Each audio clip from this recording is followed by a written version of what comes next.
get everyone to speak the same language, because if you can't even think in the same language, then you're going to have a more difficult time assimilating to the culture. People need to understand this. Languages are almost like operating systems Yes, for the mind. 100%. And most people are, I guess, what's the phrase? You'd say monolingual. Speaking one language, they don't really understand that different cultures that speak a different language. You ever encounter someone? This is so important. This is it, right. Have you ever encountered someone and you said, like, what is that? And they go, there's no word in English for it. I'm like, whoa, what do you mean there's no? Then explain it in English as to what you think it is. And they go, I guess you would say it's, what they're literally saying is, there is a concept, there is something in their mind they can see that they cannot articulate in my language. So there was actually a trans actor in Hollywood that's going through this whole thing right now because a bunch of inflammatory tweets came out, and they're actually all of them. So she's losing award season because all of this stuff against various groups came out, and they're actually a big part of what they're saying is it's actually worse. All the translated ones for this guy are actually worse if you read it in the native language. And this is actually one of the first things that Hollywood did to try to shame Americans, was the idea that you go to they would turn you into a straw man argument where you go to a convenience store and they ask you, it's like, I'm sorry, instead of saying, I'm sorry, I don't speak Spanish, to say, speak English, dude. When we understand that that's not really how you think about it, you're like, look, like, I'm sorry, we're having a miscommunication here.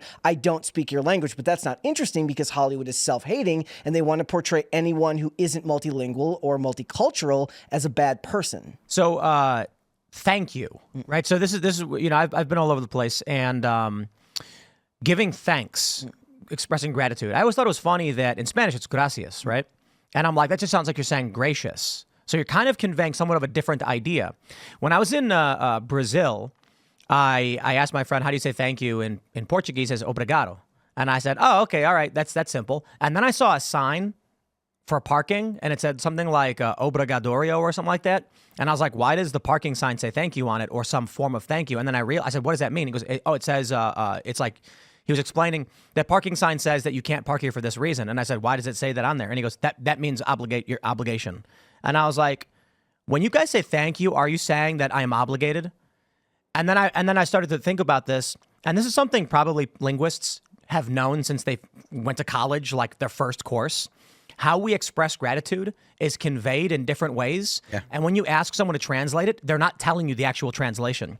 So when he told me, you say, obrigado is how you say thank you. In my mind, thank you means, to you, I am grateful that you have provided something for me. In his mind, he is saying, don't worry, it's an obligation that I have. It's a different concept. Yeah. So when in the United States, now that we're seeing the rise of all these different languages, Phil makes a really great point, because many people have pointed out, when you don't have a shared language, your culture shatters, and then you end up with vastly different ideas as to what should or should not be and no way to convey them. And then going back to the whole point about food versus law, you end up with places where they have female genital mutilation in Michigan, and then we hear it in the news. The problem is, in a largely Americanized Christian moral tradition area, we are shocked to hear it's happening. And then when you go there, they say, don't interfere in our way of life. This is normal for us. Yeah, and the left will do that. They'll say, "Oh, we shouldn't change the culture for these countries, right?" But they're totally okay with other countries coming in here and changing the way we do things. Yeah, that's the cultural relativism. Yeah, and you have people in the U.S. that have immigrated here, and they've been here for 30, 40 years, and they still don't speak English. I want to just read one super chat before I go to the next story, because Sam's son said, Tim the kind of dude who speaks broken Spanish to Mexican restaurant workers 100%. It is a secret. It is a fact. In Chicago, if you order in Spanish, you get free stuff, because none of the Mexican restaurants are mad at you for trying to speak their language. It is a sign of respect, and they appreciate it. So when I go in, I say, "Hola, mi amigo, dos tacos de pollo, por favor, más crema, y avocado," or whatever, guacamole. And then they smile and they say, yeah, you're trying, buddy. And then they give me free chips. Yeah. I learned this when I was 16, and because on the south side of Chicago, you have Mexican restaurants everywhere, and I went with my friend, and she was just like, let me order. And she ordered in fluent Spanish. And when they came out, they brought chips, guac, sour cream, salsa, and beans and cheese. And then I was like, oh, did you order that? And she was like, no. And I was like, they just gave you all that stuff for free? And she's like, yeah, it's what happens when you order in Spanish. And I was like, shut up. So then I was at a Mexican restaurant on the north side, and I was like, I'm going to order in Spanish. And that's the joke, dos tacos de pollo. And then they gave me free chips and sour cream and dip. And I was just like, I was like, hey, I didn't order that. And they were like, oh, you're good, man.